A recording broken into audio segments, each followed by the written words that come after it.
গতকাল রাত্রের ঝড়ে বনানীতে এই গাছটি উল্টে গিয়েছে।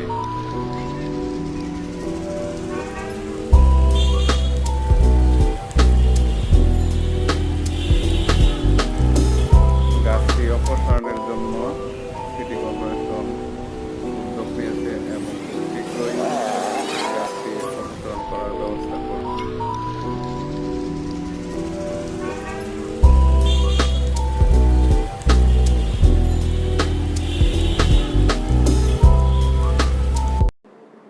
বাহিরে প্রচন্ড পরিমাণের বাতাস, আর এই হচ্ছে গতকাল প্রচন্ড ঝড়ের পরিস্থিতি দেখতেই পাওয়া যাচ্ছে ভয়ঙ্কর এবং ভয়াবহ অবস্থা। এবং বাহিরে যে পরিমাণে বাতাস বইতেছে তাতে ভয়াবহ রূপ